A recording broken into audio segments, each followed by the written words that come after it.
હોય જ નહીં. તો આજે આપણે વાર્તાથી શરૂઆત કરીશું. ઓકે, આ તમને શું દેખાઈ રહ્યું છે? એક જંગલ.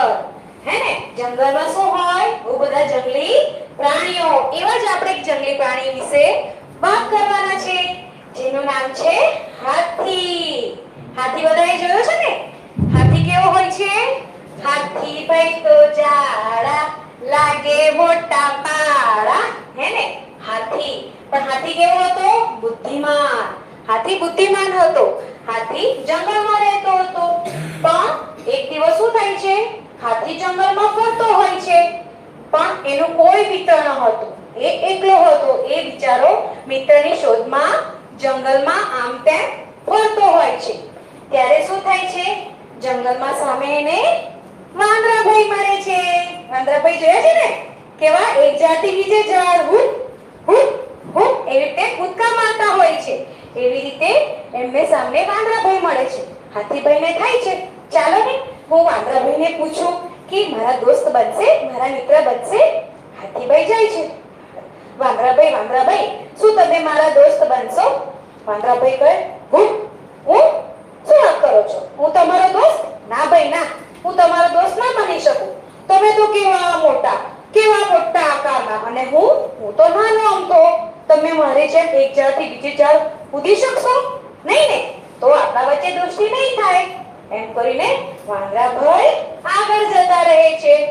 હાથીભાઈ પાછા નિરાશ, દુખી થઈ જાય છે. અરે કેવી દુઃખની વાત છે, મારો તો કોઈ મિત્ર જ નથી. ફરી ફરતા જાય છે.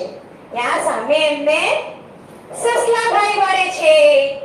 સસલાભાઈ જોયા ને? કેવા છે? ધોળા દૂધ જેવા, પોચા રૂ જેવા. સસલાભાઈ આવે છે. ત્યાં હાથીભાઈને પાછી આશા જાગે છે. ચાલો, સસલાભાઈ તો કમસે કમ મારા મિત્ર બનશે ને.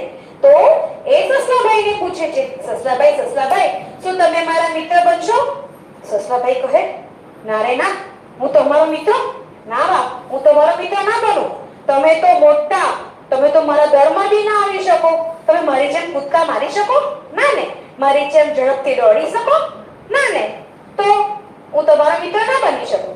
એમ કહી સસલાભાઈ પણ આગળ જતા રહે છે. હાથીભાઈ પાછા નિરાશ, બિચારા દુખી થઈ જાય છે. આગળ જાય છે.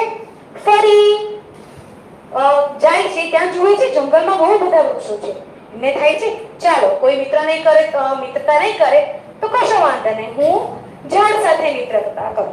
એવી રીતે ઝાડ પાસે ત્યાં ઊભા રહે છે, અને ઝાડ પરથી એક ફળ એમના માથા ઉપર પડે છે. ટપક માથા પર પડે છે. તેમને થાય છે, લો, આ ઝાડને પણ મારી સાથે મિત્રતા નથી કરવી. ફરી જતા રહે છે. પછી એવામાં એક દેડકાભાઈ આવે છે. ડ્રાવ ડ્રાવ ડ્રાવ કેવો અવાજ કરે? ડ્રાવ ડ્રાવ અવાજ કરતા આવે છે, કૂદતા કે હાથીભાઈ કહે છે, ચાલો આ દેડકાભાઈને પૂછું, કદાચ મારી સાથે દોસ્તી કરે. તમને લાગે છે દેડકાભાઈએ દોસ્તી કરી હશે? ના, એમણે પણ ના કરી. એમણે પૂછ્યું, દેડકાભાઈ શું તમે મારી સાથે દોસ્તી કરશો? દેડકાભાઈ કહે, ના, તમે તો કેવા મોટા ને હું તો કેવો નાનો. તમારા પગ નીચે આવો તો મારા તો રામ જ રમી જાય. એમ કરી દેડકાભાઈ પણ જતા રહ્યા. બીજો દિવસ થયો. હાથીભાઈ ફરી જંગલમાં જતા હોય છે. ત્યારે જોવે છે બધા જ પ્રાણીઓ ભાગતા બચાવો એમ કરીને બધા પ્રાણીઓ ભાગતા હોય છે. હાથીભાઈ પૂછે, અરે ઊભા રહો, શું થયું? કેમ તમે બધા ફાફડા ભાગો છો? ત્યારે વાંદરાભાઈ કહે, અરે હાથીભાઈ જો તમને તમારો જીવ ભલો હોય તો તમે પણ ભાગો. જંગલનો રાજા સિંહ આવી રહ્યો છે. શું વાત કરો છો? અરે રહેવા દો, ભાગો નહીં, હું તમારી રક્ષા કરીશ. ઊભા રહો, હાથીભાઈ કહે છે, વાંધો નહીં, આવા દો એ સિંહને, હું એને પાઠ ભણાવું. એમ કરીને એ તો ત્યાં ઊભા રહે છે. હાથીભાઈ બુદ્ધિમાન હતા એટલે એ સિંહનો સામનો કરે છે, અને ત્યાંથી ગર્જના કરતો એ સિંહ આવે છે. એમ કરી સિંહ આવ્યો. હાથીભાઈ પણ થોડા ડરી તો ગયા. કેમ કે તો જંગલનો રાજા. પછી એમણે યુક્તિ કરી કે ચાલો હું એને પાઠ ભણાવું. સિંહભાઈ ઊભા રહો, ક્યાં જાઓ છો? તમને ખબર નથી આપણે બધા પ્રાણીઓ ખતરામાં છીએ? ખતરામાં? શેર કહે, ખતરામાં? શેનો ખતરો? હું જ એક ખતરો છું. એમ કરીને કહે છે હું જંગલનો રાજા, પેટ ભરવા માટે હું શિકાર કરવા નીકળ્યો છું. નાના હાથીભાઈ, તમે રસ્તામાં શિકારી નથી મળ્યા? સિંહભાઈ, તમે રસ્તામાં શિકારી નથી મળ્યા? એમણે કહ્યું ના ના, કેવા શિકારી? મને કોઈ શિકારી નથી મળ્યા. એ ખાસ કરીને સિંહોનો શિકાર કરવા આવ્યા છે, તો તમે અહીંયાથી ભાગો. સિંહભાઈ થોડી વાર માટે ડરી ગયા અને કહ્યું શું શિકારીઓ આવ્યા છે, તો હવે શું કરવું જોઈએ? હાથીભાઈએ કહ્યું તમે એવું કરો, તમે અહીંયાથી છુપાઈ જાઓ. એમ કરી જંગલનો રાજા પણ જતો રહે છે અને ભાગી જાય છે.